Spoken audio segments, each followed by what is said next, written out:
La emisión está comenzando. Todos los asistentes están en modo de solo escucha. Muy bien, muy buenas noches con todos. Mi nombre es Javier Aguilar. Yo hoy voy a estar actuando de moderador en este webinar que está titulado Recomendaciones para las inmobiliarias post-COVID-19. Vamos a aceptar algunas preguntas de parte del público para resolver las dudas que ustedes puedan tener. ¿Creen que las normativas de edificaciones cambiarán debido al modo de convivencia y sanidad que requerimos debido al COVID para el retorno de actividades cotidianas que realicemos? Carola para sí. Sí, claro. Creemos que definitivamente esta coyuntura y lo que se viene va a configurar nuevas dinámicas a nivel ciudad. Si la normativa va a cambiar, creemos que hay una posibilidad de que algunas normativas se adapten, sobre todo a lo que es generación de espacios públicos y consumo de espacios públicos, ¿no? Sabemos que Lima es una ciudad que adolece de espacios públicos y que definitivamente deberían haber más iniciativas hacia la generación de parte de las municipalidades y el Estado, hacia la generación de más y mejores espacios de consumo para la ciudadanía, ¿no? Sí, también quiero sumar a eso de que en los últimos años han estado invirtiendo muchísimo en infraestructura metropolitana, desde los mismos panamericanos, que ya vemos los impactos que vienen teniendo, tanto en la costanera como en la villa, el tren eléctrico, que la ampliación de las rutas del metropolitano y una serie de cosas más, aparte de que se está trabajando ahorita el nuevo plan de desarrollo urbano de Lima Metropolitana. Entonces, sí, las dinámicas van a cambiar, va a haber mayor conectividad a nivel ciudad, tenemos el teleférico y una serie de proyectos que van a abrir nuevos mercados. Es muy importante estar bien pendientes de lo que se está haciendo a nivel ciudad.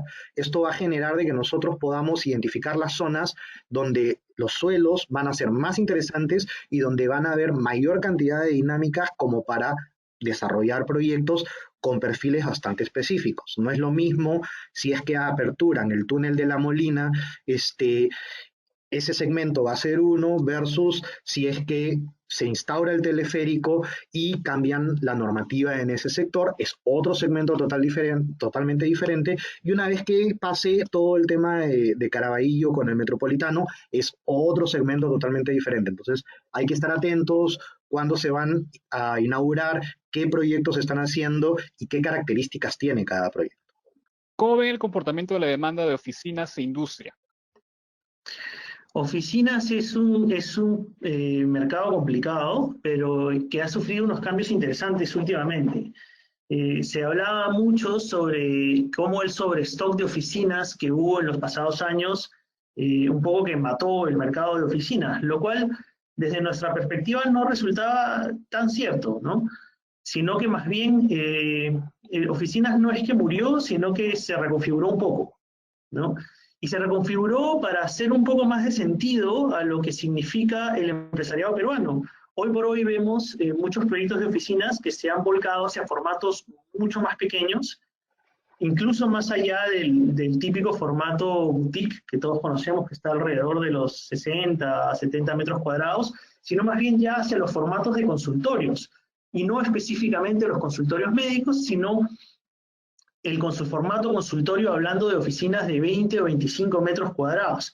Este es un fenómeno que nosotros hemos ido observando y que se pone bastante interesante porque permite que los proyectos de oficinas y el mercado de oficinas se dinamice mucho más, el valor metro cuadrado se vuelva mucho más atractivo para el desarrollador al reducir el área tanto, y que además permite hacer proyectos especializados que hemos visto con muy buenos ojos que han tenido bastante éxito en el mercado, dependiendo de las condiciones urbanas que los acojan, ¿no? Además, este punto específico del mercado de oficinas para nosotros tiene toda la lógica del mundo, porque si nosotros observamos el empresariado peruano está compuesto en su mayoría por MIPYMES, o sea, pequeñas y medianas empresas, ¿no? Las grandes empresas que consumen grandes espacios de oficinas verdaderamente son pocas. Entonces, si tú enfrentas a un emprendedor o una microempresa o una pequeña empresa a un ticket de compra de una oficina de 200 metros cuadrados, le es completamente inalcanzable.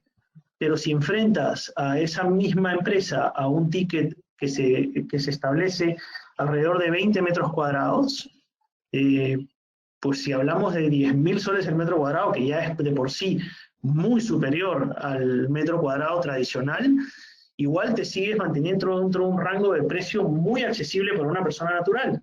Para un inversionista o una empresa pequeña. E incluso hay que tomar en cuenta que aquí la banca ya ha empezado a reaccionar y ha empezado a sacar créditos para compra personales, para compra de oficinas, lo cual es algo que antes no existía y a lo cual solo se podía acceder por un leasing, ¿no? Entonces sí creemos que este mercado va a tender hacia esos tickets, lo cual lo va a poner, siempre y cuando uno sepa especializarlo bien y ponerlo en el sitio correcto de la ciudad, buscando buenos encajes, se va a poner muy interesante.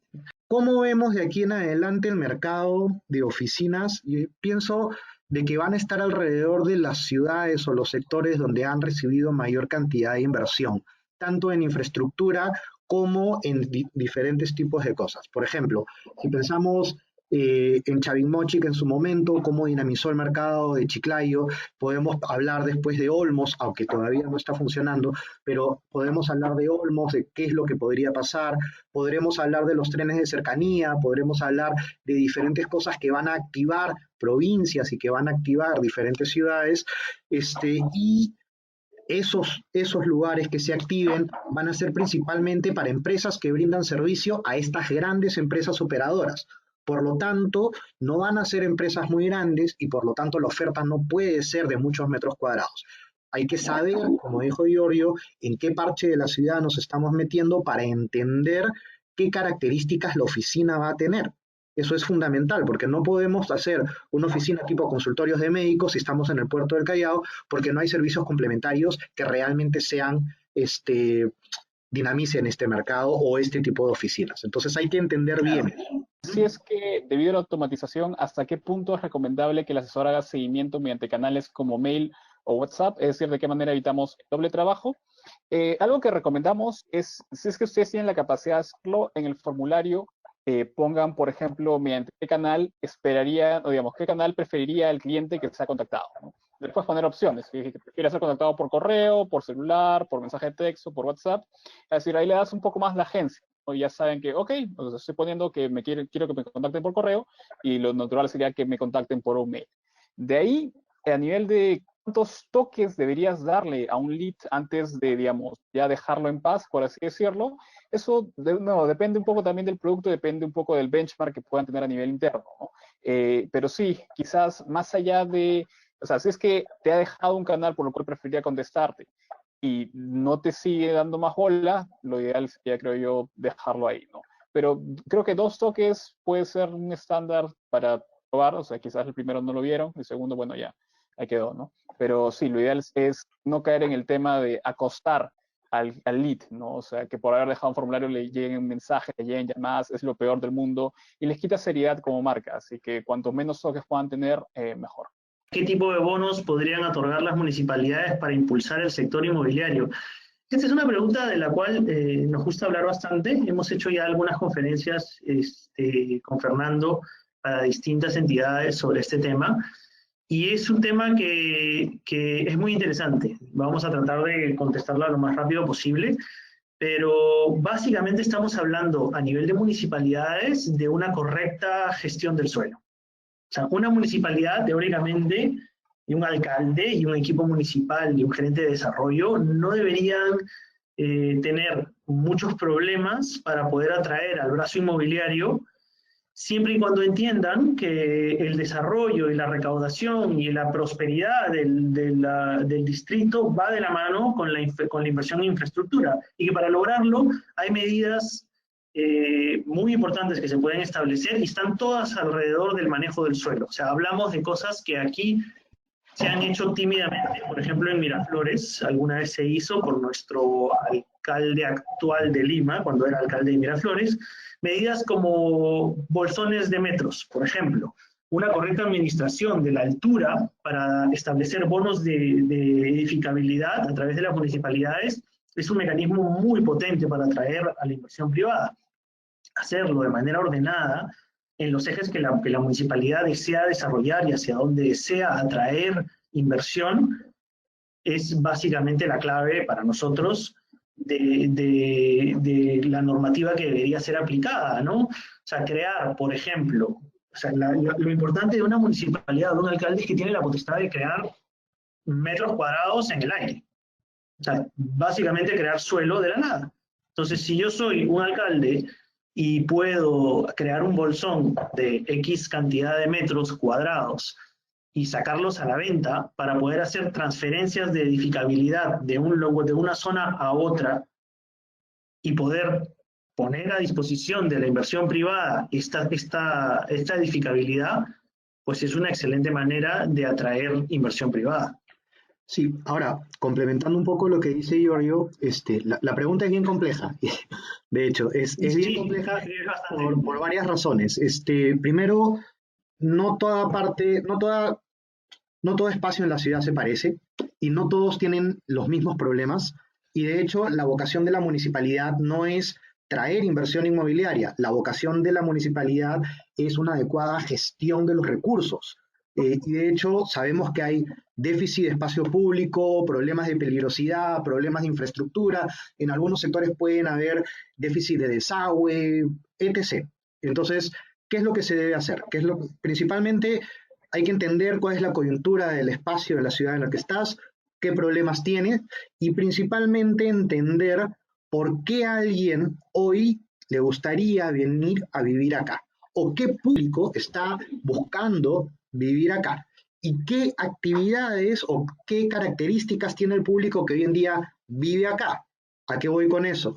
Hay algunos sectores de la ciudad donde el área mínima del departamento es de 75 metros cuadrados para 3 dormitorios, pero el promedio del núcleo familiar es de 2 hijos o de 1. Lo cual se vuelve un despropósito y esta municipalidad lo que está haciendo es desconocer la realidad de su distrito y por lo tanto no está llegando el desarrollo inmobiliario a ese sector. Ahí un bono de edificabilidad no necesariamente va a ser en altura, sino incremento de densidad. Entonces yo digo, yo te voy a incrementar la densidad a cambio de que tú inviertas en infraestructura pública para mejorar la seguridad de mi distrito.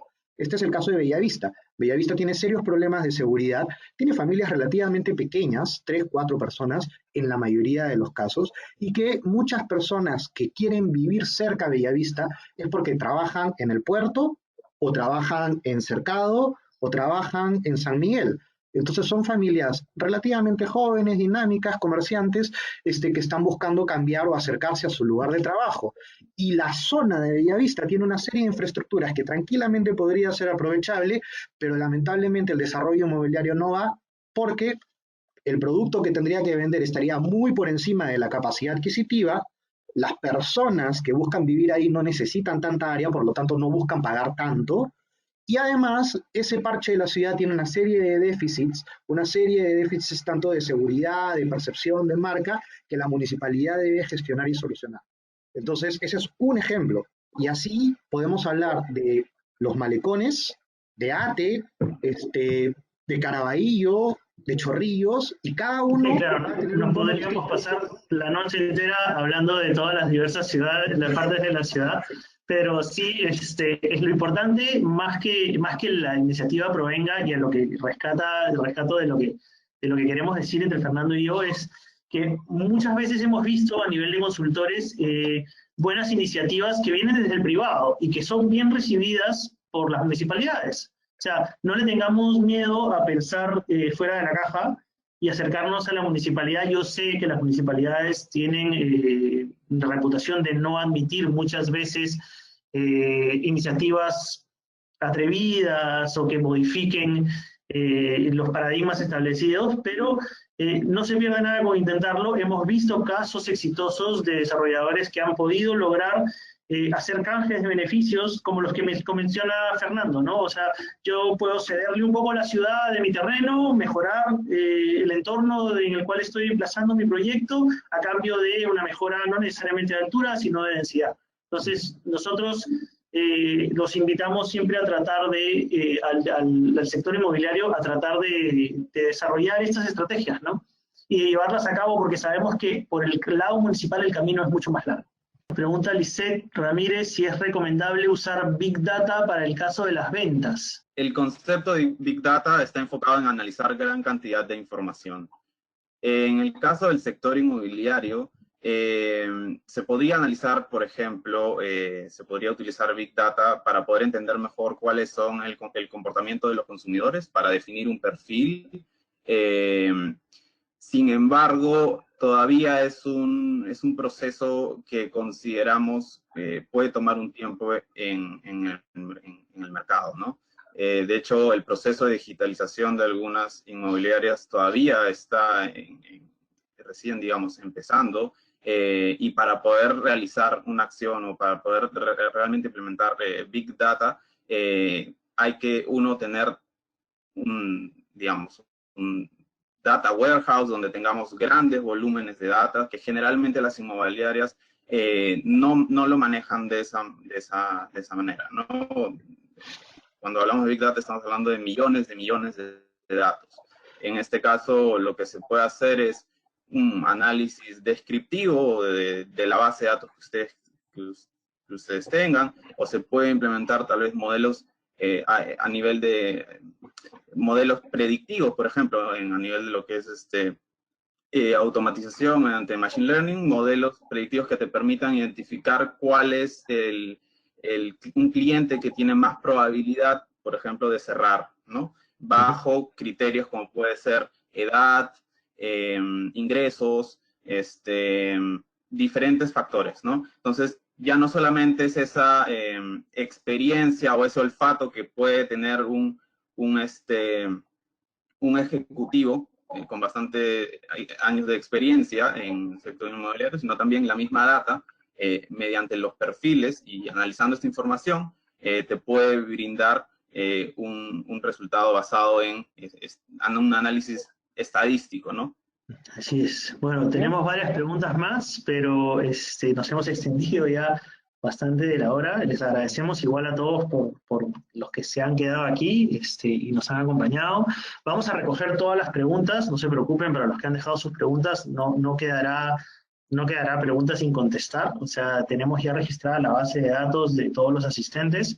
Vamos a recoger las preguntas que nos están dejando y podemos contestarlas a cada uno y en caso que sean preguntas un poco más amplias, pues generar contenido para tratar de compartirlo con la base de datos de todos los que han asistido a este webinar, ¿no? Les agradecemos mucho por su atención y les recordamos una vez más que igual queda abierto el servicio de consultas gratuitas de B+.